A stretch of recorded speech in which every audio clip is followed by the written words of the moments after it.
언니와 예비 형부 문제로 많이 싸웠는데 누가 더 잘못했는지 봐주셨으면 해서 글을 써봅니다. 두 사람 다 제가 많이 예민하다고 하는데 저는 그냥 객관적으로 형부가 문제라고 이야기하고 있습니다. 언니와 예비 형부는 29살 동갑이고 제 남자친구는 32살입니다. 저는 남친과 사귄 지 거의 3년이 다 되어가고 언니와 예비 형부는 1년 정도 만난 상태로 곧 상견례를 앞두고 있습니다. 이미 양가에 다 소개를 한 상태이고 저와 제 남친도 오래 만나다 보니 양가 부모님들을 자주 뵌 상태입니다. 부모님들끼리는 뵌 적이 없었고요. 아무튼 언니와 저는 사이도 좋았고 티격태격하긴 해도 서로 남친이 생기면 가장 먼저 얘기하고 확인해줄 정도로 친구 같은 자매입니다. 그러다 보니 자연스레 언니와 제 남친 이렇게 셋이 자주 만나서 놀게 되었고 저도 언니 남친과 셋이 자주 만났었습니다. 형부는 되게 좋은 사람 같았습니다. 장난기가 좀 많지만 친화력이 좋아 저하고 친하게 지냈었죠. 그런데 전부터 말투가 많이 거슬리긴 했습니다. 좀 비아냥거린다고 해야 하나? 빈정된다고 해야 하나? 장난치는 것처럼 꼽을 주는데 사람을 살살 긁는 그런 느낌입니다. 예를 들면 제가 중견기업에 다니는데 처음 취업했을 때 축하해. 처제가 그 회사에 들어갈 줄 몰랐어. 하고 말하는 겁니다. 그래서 왜요? 저랑 안 어울려요? 하고 물었더니 아니 생각보다 들어가기 쉽나 해서 이런 식으로 말합니다. 말투와 목소리도 약간 날리듯 말하는데 비아냥거리기까지 하니 진짜 빡치더라고요. 이런 일이 몇 번이나 있었는데 저도 지지 않는 성격이라 항상 장난치는 척 같이 꼽을 주며 말투에 대한 지적을 계속했습니다. 형부 말 그지같이 할래요? 진짜 열받게 하지 마세요. 형부는 웬만하면 밖에서 말하지 마세요. 듣는 사람 빡치게 하는 소질이 있으니까. 약간 이런 느낌으로 장난인 듯 아닌 듯 말하면 언니는 옆에서 둘이 완전 자강두천이라고 깔깔거리곤 했습니다. 이게 웃긴 게 제가 이렇게 앉고 계속 받아치니 저한테는 별로 안 그런다는 거죠. 아무튼 그러다 언니와 형부의 결혼 얘기가 나오고 엊그제 제 남친과 다 같이 만나게 되었습니다. 제 남친은 약간 교회 오빠 같은 스타일이라 착하고 주변 사람들한테 엄청 잘하는 편입니다. 그리고 좀 섬세한 편이라 본인이든 남이든 무례하게 구는 것과 남한테 상처 주는 걸 별로 안 좋아하죠. 그렇다 보니 만나기 전부터 걱정이 되는 건 사실이었습니다. 그래서 만나기 전에 언니한테 단단히 당부했었죠. 부탁이니 형부한테 내 남친 앞에서 너무 편하게는 하지 말아달라고 해라. 형부 진짜 좋은 사람인 거 아는데 가끔 나오는 사람 긁는 말 좀 특별히 조심해달라고 해라. 하고요. 그랬더니 언니는 형부가 알아서 잘 하겠지. 근데 일단 말은 해놓을게. 라고 하더군요. 아무튼 그렇게 넷이서 다 같이 식사하기로 하고 모였는데 아니나 다를까 형부가 만나자마자 바로 폭탄을 던지는 겁니다. 아, 말로만 듣던 그분이시구나. 그 도둑. 아, 농담입니다. 이지랄을 하면서요.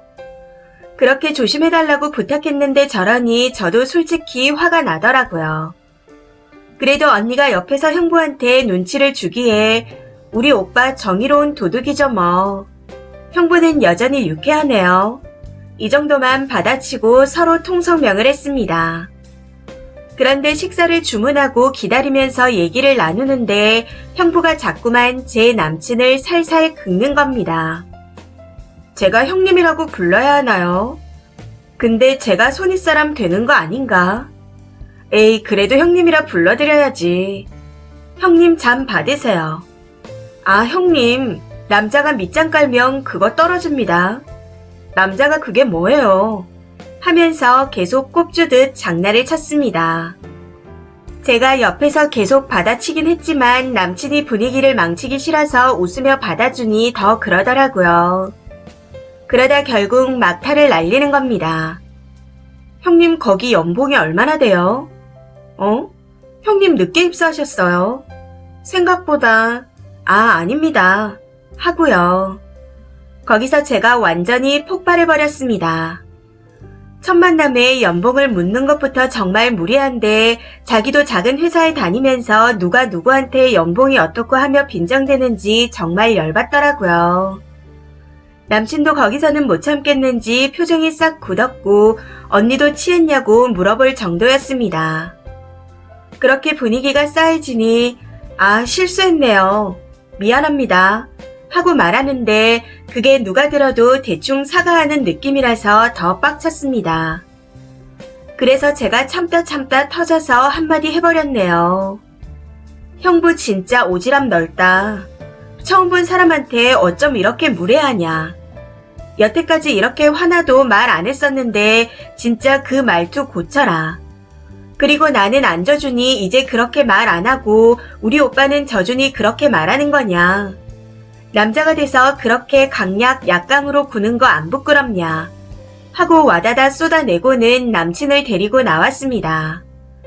그러고는 남친에게 미안하다 사과했더니 나는 괜찮다. 그런데 너는 계속 볼 사람인데 어떡하냐. 하고 말하더라고요. 그래서 어떡하긴 뭘 어떡하냐. 사과를 받든지 아스팔트에 갈아버리든지 하지 뭐. 하고 둘이서 맥주 한 잔 마시고 집으로 돌아왔습니다. 그리고 어제 저녁 형부와 언니를 만나 엄청 싸웠네요. 처음에는 제가 형부한테 따지고 언니는 저를 말리면서 대신 사과를 했었는데 나중에는 언니가 저한테 대려 뭐라고 하더라고요. 형부도 계속 제가 너무 예민하게 구는 거라며 남자들끼리 그런 장난도 못 치냐고 대받아 치더군요. 그러면서 처제 말투는 생각 안 하냐. 처제도 나한테 그렇게 말하면서 왜 그러냐. 어차피 장난이지 않냐. 하고 말합니다. 언니는 친해지고 싶어서 그런 건데 실수할 수도 있지 제 남친도 있는데 그 앞에서 너무 심하게 말했다며 화를 냈습니다. 그러다 형부가 사과는 하겠다. 근데 어차피 둘이 결혼도 안 할 거니 이제 난 굳이 만날 일이 없지 않냐. 하고 말하기에 제가 2차로 화가 나서 따지다가 싸움이 더 커졌습니다. 결국 의미 없이 싸움만 하다 끝이 났고 울다가 몸살까지 나서 오늘 반차를 쓰고 퇴근했습니다. 글을 쓰는데도 화가 나서 눈물이 날 것 같네요. 제가 쓰는 이상 글이 객관적일 수는 없지만 그래도 형부 잘못이 더 크지 않나요? 추가입니다. 써주신 댓글들 너무 잘 읽었습니다. 저도 스스로 되돌아볼 수 있는 시간이었고 많은 생각이 들었습니다. 댓글들을 모두 읽고 난 후 남친과 언니와 한참 동안 통화를 했었네요. 우선 남친에게는 사과를 먼저 했습니다. 그때 그런 말을 듣게 해서 미안했다. 내가 한 대처에 대해 실망했다 해도 나는 할 말이 없는 사람이다. 다만 이런 방식으로 실망시켜 미안하다는 말은 꼭 하고 싶었다. 하고 말했습니다. 그리고 사실 글에는 적지 않았지만 남친은 전부터 결혼을 하고 싶어 했습니다. 다만 제가 결혼하기엔 어리고 또 하고 싶은 게 많은 사람이라 진지하게 이야기하다 둘 다 나이가 많지 않으니 너무 부담 갖지 말고 생각해보자 하고 넘어갔었죠.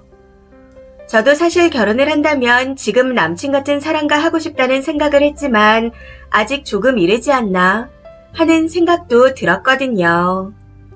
그래서 댓글들을 읽을 때 내가 남자친구에게 못할 짓을 하고 있는 건가 하는 생각이 많이 들어 남친에게 솔직히 이야기했습니다. 나는 오빠가 너무 좋아서 결혼한다면 오빠 같은 사람과 하고 싶다. 하지만 결혼은 신중히 해야 한다. 오빠가 그제 나한테 실망했고 회의감이 든다면 나와 헤어지는 게 맞는 것 같다. 만약 헤어지고 난 후 죄책감이 든다면 그건 오빠가 너무 착해서 그런 거다. 나라도 그 상황에서 정이 떨어졌을 거고 헤어지고 싶다는 마음이 들었을 것 같다. 대충 이런 식으로 말했습니다. 그랬더니 화가 나긴 했었지만 제가 본인의 눈치를 보며 분위기를 좋게 만들려고 장난인 척 한마디씩 하며 넘어가려 했던 게 안쓰러웠다 하더라고요. 그러면서 제가 스트레스 받았을 게 생각나서 그게 걱정되었다고 합니다. 그리고 저를 많이 좋아하고 결혼한다면 저 같은 사람과 하고 싶다며 헤어지자는 말은 안 했으면 좋겠다고 했습니다. 저한테 너무 신경 쓰지 말라고 하면서도 언니가 그분과 계속 만나는 건 서로에게 좋은 영향을 미치진 않을 것 같다고 말하더군요. 그렇게 전화를 끊고 나서 제가 했던 말들이 남친에게 너무 부담이 가지 않을까 하는 생각이 자꾸만 들었었는데 남친에게 또 땅 파지 말고 따뜻한 거 마시고 일찍 자고 내일 보자 하고 연락이 왔습니다. 그리고 언니와 다시 통화를 했는데 언니가 화내서 미안하다고 먼저 사과를 하더라고요. 본인이 화내야 할 부분이 아니었는데 그냥 남친을 너무 좋아해서 화가 났던 것 같다며 미안하다 사과를 했습니다. 그래서 그냥 형부랑 결혼하는 걸 다시 한번 생각해보는 게 좋을 것 같다. 부모님께도 말씀드리고 싶다. 하고 말했더니 제 마음은 알겠다며 부모님께는 본인이 말하겠다 하더군요. 아무튼 이후 서로 사과를 하고 난 후 전화를 끊었습니다.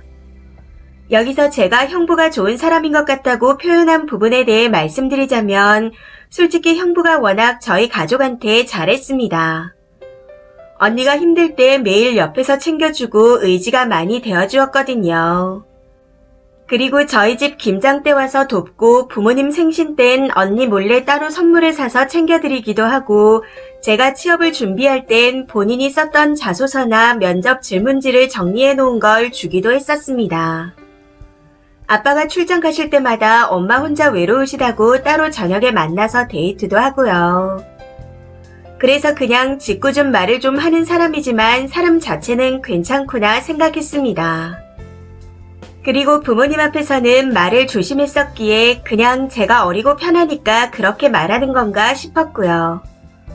그래서 나도 완벽하지 않은데 어떻게 남한테 완벽을 바라겠나. 하물며 내 남친도 아닌데 그냥 둘이 좋아하고 가족한테 잘하니까 됐지 뭐. 이런 생각을 하고 있었습니다. 그래서 괜찮은 사람인 것 같았고 그래서 더 강약 약강이라고 표현을 했던 겁니다. 그런데 지금은 본인이 잘 보여야 하는 사람한테는 이렇게 좋은 사람이 있나 싶을 정도로 잘하고 주도권을 잡을 수 있다고 생각한 상대는 깔아뭉개는 건가? 이런 생각이 듭니다. 댓글입니다. 첫 번째.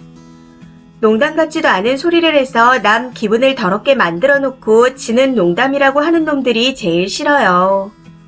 받아들이는 사람이 농담으로 받아들여야 농담이죠. 남의 기분은 더럽게 해놓고 나는 농담인데 왜 이렇게 예민해? 이지랄하고. 내가 예민한 게 아니라 네가 예의를 반말아 처먹은 겁니다. 두 번째. 꼽을 주는 게 아니라 위계 서열을 확인하려는 행위입니다. 장난인 척 친한 척 하지만 상대 대응을 보고 더 나가는 거죠. 학교 폭력 가해자가 피해자에게 친구니까 장난이지 하는 것과 다를 것이 없습니다. 이 글을 읽어보니 님 부모님이 재력있고 딸만 둘이 있는 게 아닌가 하는 생각이 딱 드네요. 앞으로 조심하셔야 할 것 같습니다. 세 번째. 주위 사람들이 본인 언행으로 얼마나 상처받는지를 알면서 공감하지 못하고 장난이라고 일축하는 사람들을 소시오패스라고 하죠. 그거 병입니다. 절대로 못 고쳐요. 네 번째. 쓴이나 언니나 말투도 쿨병 걸린 무례한 사람들 같고 남친은 레알 기겁했겠네요. 충격과 공포의 만남 이후 아스팔트에 갈아버린다고 말하는 여친을 앞에 두고 맥주를 마신 님 남친의 마음은 얼마나 착잡했을까요? 다섯 번째.